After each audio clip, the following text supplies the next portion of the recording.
एक करिश्मा हुआ है मध्य प्रदेश में। आपने अभी उद्योग की बात की। मध्य प्रदेश में कई इन्वेस्टर समिट आपके कार्यकाल के पहले हुई हैं। आपने पहली समिट भोपाल में की, लेकिन मैं जब देखता हूँ आंकड़े, तो पिछली जितनी इन्वेस्टर समिट हुई है मध्य प्रदेश बनने के बाद से, जो भी निवेश के प्रयास किए होंगे, वो एक ही साल में आपसे कई गुना ज़्यादा निवेश आकर्षित कर रहा है और लगभग उसका 1/3 शायद ज़मीन पे धरातल पे भी उतरता दिखाई दे रहा है।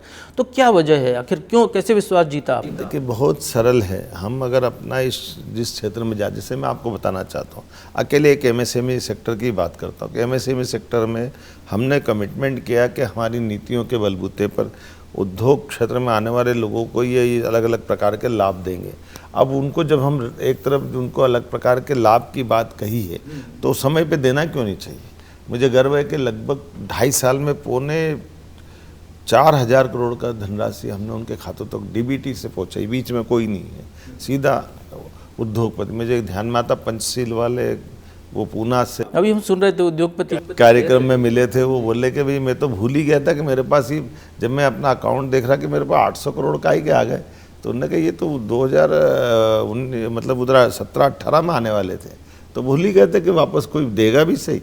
लेकिन हमने कहा नहीं, राज्य तो सरकार है। हमारी सरकार में मैंने कमिटमेंट किया या पूर्ववर्ती हमारा मुख्यमंत्री के काल। तो मुझे इस बात का गर्व है कि इस साल 2026 मार्च तक का सारा पैसा हमने दिया, एक एक करके हर सेक्टर में, बिजली, पानी, सड़क। तो स्वाभाविक रूप से आज इन्वेस्टर के लिए पूरे देश में सबसे अनुकूलता का कोई राज्य है तो मध्य प्रदेश है।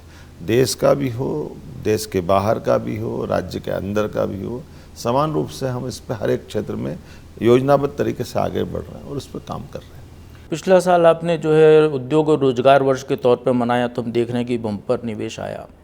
ये साल कृषि कल्याण वर्ष है, तो कृषि को लेकर आप बहुत सारी नई नई स्कीम ला रहे हो। सहायक किसान और क्या क्या कर सकता है, वो भी इस चीज़ों में दिखाई दे रही हैं। अगले साल आपने अभी से ऐलान कर दिया युवा वर्ष होगा, तो मोदी जी का जो ज्ञान है, क्या ये वाकई धरातल पे मध्य प्रदेश में अगले 2.5 साल में पूरी तरह उतर जाएगा? मोदी जी का जो ज्ञान के 4 शब्द हैं, उसमें 2 आई हमने और जोड़ा है। एक इंडस्ट्रियलाइजेशन और एक खास करके हमने अपने औद्योगिकरण के साथ साथ हमारे ये जो वर्तमान के दौर के अंदर ये ज्ञानी शब्द लेकर के आए हैं, जिसके आधार पर हमने कहा कि ये जो हमारे समग्र रूप से अगर विकास की बात करें तो चारों शब्दों में पूरा विकास समाहित हो जाता है।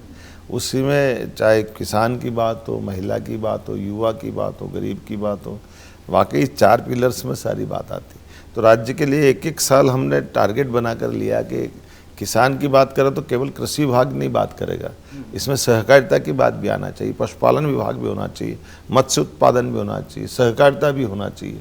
तो समग्र रूप से हमने एनर्जी भी होना चाहिए, एनर्जी में भी ग्रीन एनर्जी भी होना चाहिए। सोलर पंप क्यों नहीं देना चाहिए, दिन में बिजली क्यों नहीं देना चाहिए। एक एक करके सारे सेक्टर को मिला करके हमने समग्र रूप से टारगेट तय किए और पूरे राज्य को सामने रखा।